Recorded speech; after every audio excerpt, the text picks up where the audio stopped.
պետք է ազգային գաղափարախոսություն ունենալ։ Դուք չեք գտնում, որ ազգային գաղափարախոսությունը կեղծ կատեգորիա է։ Ես ոչ միայն չեմ գտնում դա, այլ գտնում եմ, որ առանց ազգային գաղափարախոսության ազգը չի կարող գոյատևել։ Եթե մենք իսկապես ուզում ենք ունենալ լավ պալիտրա քաղաքական կուսակցությունների,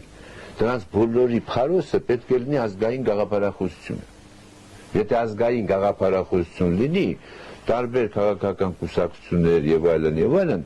տարբեր ձևեր ու մեթոդներ կառաջարկեն այդ գաղափարախոսության նպատակներին հասնելու համար։ Իսկ երեք նպատակները երեքն են։ Հայ ազգի համար ես գտնում եմ 3 հիմնական նպատակ։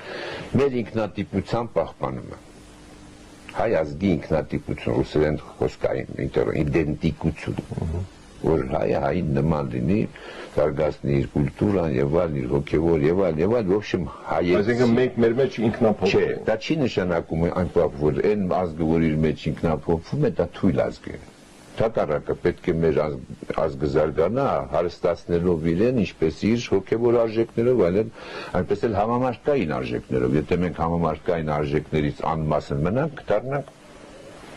մի փոքր ինչ-որ քո համար գոյություն ունեցող խումբ մարդկանց։ Երկրորդը դա ժողովրդի եւ հայրենիքի բարգավաճման, բարեկեցության, ապահովման հարցն է։